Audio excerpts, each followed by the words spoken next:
നമുക്ക് അറിയാവുന്നതുപോലെ ചൈനയ്ക്ക് 30%, ദക്ഷിണാഫ്രിക്കയ്ക്ക് 30%, ബ്രസീലിനും ഇന്ത്യക്കും 50% താരിഫ്. അതിൽ തന്നെ ബ്രസീലിനോടുള്ള പ്രസിഡന്റിൻ്റെ ഒരു നിലപാട് എപ്പോൾ വേണേലും വിളിച്ച് സംസാരിക്കുക, അങ്ങനെയൊക്കെയുള്ളൊരു നിലപാട് അല്പവും കൂടെ ഊഷ്മളമാണ് എന്ന് നമുക്ക് തോന്നും. പക്ഷേ ഇന്ത്യയോട് വളരെ കൃത്യമായിട്ടുള്ള ഒരു നിലപാട് സ്വീകരിക്കുന്ന ഒരു സാഹചര്യം അത് എങ്ങനെയാണ് നമുക്ക് കാണാൻ കഴിയുക? ഇന്ത്യയോടുള്ളത് കടുത്ത ഒരു സമീപനമാണ് സ്വീകരിച്ചിട്ടുള്ളത്. ഇതൊരു കടുത്ത പ്രതികാര നടപടിയുടെ സ്വഭാവമാണ് ഇന്ത്യയോടുള്ള ട്രംപിന്റെ സമീപനത്തിലുള്ളത്. ഇപ്പോൾ 2001-ലാണ് അമേരിക്ക ഭീകരതയ്ക്കെതിരായ ആഗോള യുദ്ധം പ്രഖ്യാപിക്കുന്നത്. അതിനുശേഷം ഇന്ത്യ അമേരിക്ക ബന്ധങ്ങളിൽ ഒരു പടിപടിയായ വളർച്ച നമുക്ക് കാണാൻ സാധിക്കും.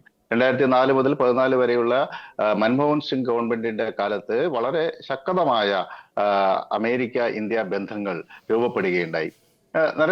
നരേന്ദ്രമോദി പ്രധാനമന്ത്രിയായതോടെ കൂടുതൽ ശക്തമായ ഒരു ബന്ധം രൂപപ്പെട്ടു. മൈ ഫ്രണ്ട് എന്നൊക്കെ അങ്ങോട്ടും ഇങ്ങോട്ടും അഭിസംബോധന ചെയ്യുന്ന രീതിയിൽ വ്യക്തിപരമായി തന്നെ ട്രംപും മോഡിയും തമ്മിൽ ഊഷ്മളമായ ബന്ധം നിലനിൽക്കുന്നു. അത് വിദേശ നയത്തിലും പ്രതിഫലിക്കും എന്നൊക്കെയാണ് നമ്മൾ കരുതിയത്. എന്നാൽ ഇതുവരെയുള്ള നമ്മളൊരു ഡിപ്ലോമസി എടുത്ത് പരിശോധിച്ചാൽ, മോഡിയുടെ കാലത്തെ ഡിപ്ലോമസി എടുത്ത് പരിശോധിച്ചാൽ അതിൽ അമേരിക്കയുമായിട്ടുള്ള ബന്ധത്തിൽ ഒരു വലിയ ഊഷ്മളത നമുക്ക് നിരീക്ഷിക്കാൻ സാധിക്കും. എന്നാൽ പെട്ടെന്നുണ്ടായിട്ടുള്ള ഇത് അത്യന്തം പ്രകോപനപരമായ ഒരു സമീപനമാണ് ട്രംപിന്റെ ഭാഗത്തു നിന്നുണ്ടായത്. അത് മാത്രമല്ല, ഒരു പ്രതികാരത്തിന്റെ സ്വഭാവത്തിലാണ് അത് ഇന്ത്യയുടെ മേലെ അടിച്ചേൽപ്പിച്ചത്. ഇപ്പം ലിബറേഷൻ ഡേ ഡിക്ലറേഷന്റെ ഭാഗമായിട്ട് ലോകത്തിലെ വിവിധ രാജ്യങ്ങൾക്ക് ട്രംപ് മാരകമായ തിരിവ് ചുമത്തുകയുണ്ടായി. അത് വിയറ്റ്നാമിനൊക്കെ 57%, ചൈനയ്ക്ക് 46%, അങ്ങനെയൊക്കെയുള്ള കണക്കിലാണ് വന്നത്.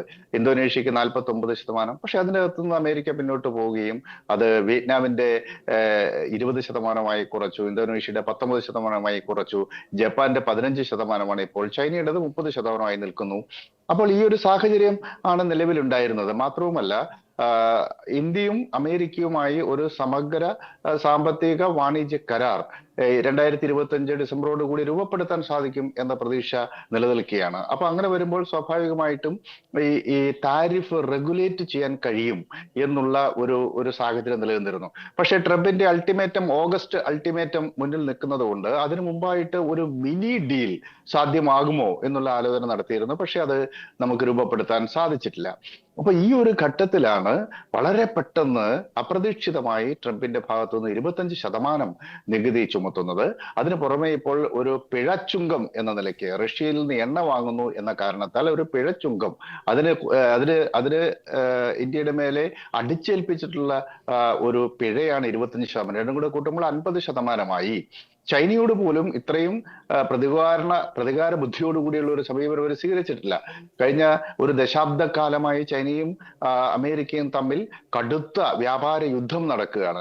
അതേസമയം ഈ സന്ദർഭങ്ങളിലെല്ലാം അമേരിക്കയുടെ ഏറ്റവും ട്രസ്റ്റഡ് അലൈ ആയിട്ടാണ് ഇന്ത്യ സാമ്പത്തിക രംഗത്ത് നിലകൊണ്ടത്. മാത്രമല്ല, തന്ത്രപരമായിട്ടുള്ള സഹകരണം വളരെ ശക്തമായിരുന്നു. ഇതിനെയെല്ലാം കാറ്റിൽ പറത്തുന്ന ഒരു തീരുമാനമാണ് ഇപ്പോൾ ട്രംപിന്റെ ഭാഗത്തു നിന്നുണ്ടായത്. ഇന്ത്യയെ സംബന്ധിച്ചിടത്തോളം അത് മാരകമായി നമ്മളെ ബാധിക്കും തുടക്കത്തിൽ. പക്ഷേ അതിനെ അതിജീവിക്കുക എന്നുള്ളത് വളരെ ലളിതമായ കാര്യമാണ്. കാരണം $4000 ബില്യൺ ഇക്കണോമിയാണ് നമ്മളത്. 4 ട്രില്യൺ ഇക്കണോമിയാണ്. അതിൽ അമേരിക്കയിലേക്കുള്ള നമ്മുടെ കയറ്റുമതി ഏകദേശം 86 ബില്യൺ ആണ് വരിക. അതിൽ അമേരിക്കയിൽ നിന്നുള്ള ഇറക്കുമതി 45.33 ബില്യൺ വരും. അപ്പോൾ ഇന്ത്യയും അമേരിക്കയും തമ്മിലുള്ള ഇടപാടിൽ, വ്യാപാരത്തിൽ നമുക്ക് വലിയ വ്യാപാര മെച്ചമുണ്ട്. ഇന്ത്യക്ക് വളരെ കംഫർട്ടബിൾ ആയിട്ടുള്ള ഒരു വ്യാപാര ബന്ധമാണ് നിലനിൽക്കുന്നത് എന്നുള്ള ഒരു വസ്തുതയാണ്. അതുകൊണ്ടാണ് ഇതിന് ഒരാഴ്ച മുമ്പ് ട്രംപിന്റെ ഒരു പ്രസ്താവന വന്നത്. Over the years we have done very little business because of the tariff which is one of the greatest in the world എന്നെല്ലാം പറഞ്ഞ് അദ്ദേഹത്തിന്റെ ഒരു ട്വീറ്റ് വരികയുണ്ടായി. അപ്പോൾ വളരെ കുറച്ച് വ്യാപാരം മാത്രം ഞങ്ങൾ നടത്തുന്നതിന്റെ കാരണം ലോകത്തിലെ തന്നെ ഏറ്റവും വലിയ സംരക്ഷിത ചുങ്കം, പ്രൊട്ടക്റ്റീവ് താരിഫ് ഉള്ള രാജ്യമാണ് ഇന്ത്യ എന്ന കഠിനമായ വിമർശനം ട്രംപ് ഉയർത്തുകയുണ്ടായി. പക്ഷെ അത് ശരിയുമല്ല. അമേരിക്കയുമായിട്ടുള്ള വ്യാപാരം പരിശോധിക്കുന്ന സമയത്ത് ഇന്ത്യയെക്കാൾ അധികം വ്യാപാര മെച്ചം ഉള്ള 10 രാജ്യങ്ങളുണ്ട്. അപ്പൊ ആ രാജ്യങ്ങളുടെ മേലെ ഒന്നും അമേരിക്ക ഇത്ര വലിയ ഒരു നികുതി ചുമത്തിയിട്ടില്ല. യഥാർത്ഥത്തിൽ ഒരു പ്രകോപനപരമായ കാരണം ഒരുപക്ഷെ ഓപ്പറേഷൻ സിന്ദൂറിൽ ഇന്ത്യയും പാകിസ്ഥാനും തമ്മിൽ വെടിനിർത്തൽ കരാർ നടപ്പിലാക്കിയത് താൻ മീഡിയേറ്റ് ചെയ്തിട്ടാണ് എന്ന് നിരന്തരമായി ട്രംപ് ആവർത്തിക്കുകയുണ്ടായി. പക്ഷേ അതിനെ ഇന്ത്യ അംഗീകരിച്ചില്ല എന്ന് മാത്രമല്ല, കഴിഞ്ഞ തവണ പാർലമെന്റ് സമ്മേളനം ചേർന്നപ്പോൾ പോലും പാകിസ്ഥാൻ ഇങ്ങോട്ട് അഭ്യർത്ഥിച്ചതിനനുസരിച്ചാണ് ഇന്ത്യ വെടിനിർത്തൽ പ്രഖ്യാപിച്ചത്. അതിൽ ട്രംപിന്റെ മധ്യസ്ഥം ഉണ്ടായിട്ടില്ല എന്ന് അർത്ഥശങ്കയ്ക്കിടയില്ലാത്ത വിധം ഇന്ത്യ വ്യക്തമാക്കുകയും ചെയ്തു. അപ്പോൾ സമാധാനത്തിനുള്ള നോബൽ സമ്മാനം കിട്ടുന്നതിന് വേണ്ടി ട്രംപ് നേരിട്ട് ഇടപെട്ട് പരിഹരിച്ച ആഗോള സംഘർഷങ്ങളുടെ കൂട്ടത്തിൽ ഇന്ത്യ പാകിസ്ഥാൻ യുദ്ധവും അഥവാ ഓപ്പറേഷൻ സിന്ദൂറും കൂടി എഴുതി ചേർക്കാനുള്ള അദ്ദേഹത്തിന്റെ ശ്രമം ഇന്ത്യയുടെ ശക്തമായ നിലപാടിൽ തകർന്നത് പ്രകോപനത്തിന് കാരണമായിട്ടുണ്ട്. മറ്റൊന്ന് അദ്ദേഹത്തിന്റെ പ്രശ്നം റഷ്യ യുദ്ധം. അത് യഥാർത്ഥത്തിൽ റഷ്യയും നാറ്റോ രാജ്യങ്ങളും തമ്മിലുള്ള യുദ്ധമായി മാറി. ഉക്രൈൻ മാത്രമൊന്നുമല്ല അവിടെ യുദ്ധം ചെയ്യുന്നത്. ഉക്രൈന് മാത്രമായി യുദ്ധം ചെയ്യാൻ സാധിക്കില്ല. നാറ്റോ രാജ്യങ്ങളുടെ പിന്തുണയോട് കൂടിയാണ് ആ യുദ്ധം മുന്നോട്ട് കൊണ്ടുവന്നത്. അതിൽ അമേരിക്ക കാര്യമായ ഇടപെടൽ നടത്തുന്നത്. ഞാൻ അധികാരത്തിൽ വന്നാൽ, അതായത് ഓവൽ ഹൗസിലേക്ക് പ്രവേശിച്ചത് ജനുവരി 20, 2025 ഓവൽ ഹൗസിൽ പ്രവേശിക്കുമ്പോൾ തന്നെ 24 മണിക്കൂറിനുള്ളിൽ ഉക്രൈൻ യുദ്ധം പരിഹരിക്കുമെന്ന് അദ്ദേഹം പറയുകയുണ്ടായി. അതില് പരിഹരിക്കാൻ കഴിഞ്ഞില്ല എന്ന് മാത്രമല്ല, ഇതുവരെയുള്ള ചർച്ചയിലൊന്നും നിർണായകമായ ഒരു മുന്നേറ്റം പോലും ഉണ്ടാക്കാൻ സാധിച്ചില്ല. പുടിനാവട്ടെ തങ്ങളുടെ സൈനിക ലക്ഷ്യങ്ങൾ നേടുന്നത് വരെ ഒരു ചർച്ചയും ചെയ്യില്ല എന്ന ഉറച്ച നിലപാട് കൂടി സ്വീകരിച്ചു. അപ്പൊ ഇത്തരം സന്ദർഭത്തിൽ റഷ്യയുടെ വാർ മെഷീനെ സഹായിക്കുന്നത് റഷ്യയിൽ നിന്ന് എണ്ണ വാങ്ങുന്നവരാണ്. ലോകത്തിലെ ഏറ്റവും വലിയ 2 മാർക്കറ്റുകളാണ് ചൈനയും ഇന്ത്യയും. ലോകത്തിലെ ഏറ്റവും അധികം ജനസംഖ്യയുള്ള 2 രാജ്യങ്ങൾ. അപ്പോൾ റഷ്യയിൽ ഏറ്റവും അധികം എണ്ണ വാങ്ങുന്നത് ചൈനയാണ്, 2ാം സ്ഥാനത്ത് ഇന്ത്യയാണ്. അപ്പോൾ അങ്ങനെ വരുമ്പോൾ ഈ എണ്ണ അവിടെ നിന്ന് വാങ്ങിക്കുന്നത് അവസാനിപ്പിക്കുന്നതാണ് ഈ യുദ്ധം അവസാനിപ്പിക്കാൻ പുതിനെ പ്രേരിപ്പിക്കാനുള്ള ഘടകം എന്ന നിലയിൽ ഒക്കെ പറയുകയും അങ്ങനെയാണ് റഷ്യയിൽ നിന്ന് എണ്ണ വാങ്ങുന്നു എന്നതിന്റെ പേരിൽ പിഴച്ചുങ്കം ചുമത്തുകയും ചെയ്തിട്ടുള്ളത്. ഏതായാലും ഇതിനെ അതിജീവിക്കുക എന്നുള്ളത് ഇന്ത്യക്ക് പ്രയാസമുള്ള കാര്യമല്ല. നമ്മളുടെ മേജർ എക്സ്പോർട്ട് എന്ന് പറയുന്നത് സീ ഫുഡ്, അതുപോലെ ടെക്സ്റ്റൈൽ മേഖല, അതുപോലെ ഇലക്ട്രോണിക്സ് ആൻഡ് മെഷീനറി, ഇങ്ങനെയൊക്കെയുള്ള മേഖലയിലാണ്. അതിൽ സീ ഫുഡിന്റെ എക്സ്പോർട്ടിലൊക്കെ നമുക്ക് വലിയ പ്രതിസന്ധി ഉണ്ടാവാൻ സാധ്യതയുണ്ട്. ഇപ്പൊ 2024-25 $7.38 ബില്യൺ എക്സ്പോർട്ടാണ് സീ ഫുഡിന്റെ മേഖലയിൽ മാത്രം ഉണ്ടായിട്ടുള്ളത്. അപ്പം നമ്മൾ ശുദ്ധീകരിച്ച് ക്ലിയർ ചെയ്തിട്ടുള്ള സമുദ്രോൽപ്പന്നങ്ങളാണ് നമ്മൾ കയറ്റി അയക്കുന്നത്. അത് മുംബൈ, മഹാരാഷ്ട്ര, ഗുജറാത്ത്, ആന്ധ്രാപ്രദേശ് മേഖലയിലൊക്കെ നമ്മൾ ധാരാളം ഫാമുകൾ നടത്തുന്നുണ്ട്. അവിടെ നിന്ന് നമ്മൾ വലിയ രൂപത്തിൽ എക്സ്പോർട്ട് ചെയ്യുന്നുണ്ട്. ആ മാർക്കറ്റ് ഒരു സ്റ്റാൻഡ് സ്റ്റിൽ ആവുന്നത് തീർച്ചയായിട്ടും നമ്മളെ ബാധിക്കും. അതുപോലെ ടെക്സ്റ്റൈൽ മേഖലയിലും ഫാർമസ്യൂട്ടിക്കൽ മേഖലയിലും ഒക്കെ ഉണ്ടാവുന്ന പ്രതിസന്ധി തൊഴിൽ നഷ്ടത്തിന് കാരണമാകും. ഇന്ത്യയുടെ GDP-യിൽ 0.4 to 0.5 ഷ്രിങ്ക് ചെയ്യും, കുറവുണ്ടാകും എന്നാണ് കരുതുന്നത് ഇന്ത്യയുടെ GDP-യിൽ. അപ്പൊ ഇത്തരത്തിൽ നമുക്ക് തൊഴിൽ നഷ്ടം ഉണ്ടാവും, നമ്മുടെ GDP ചുരുങ്ങും. ഇതൊക്കെയാണെങ്കിലും ഇന്ത്യക്ക് ഇതിനെ ഓവർകം ചെയ്യാൻ പ്രയാസമില്ല. കാരണം ഒരു $40 ബില്യൺ ഒരു പ്രതിസന്ധിയാണ് ഇന്ത്യക്ക് വരിക. $4000 ബില്യൺ ഒരു എക്കണോമിയാണ് നമ്മുടേത്.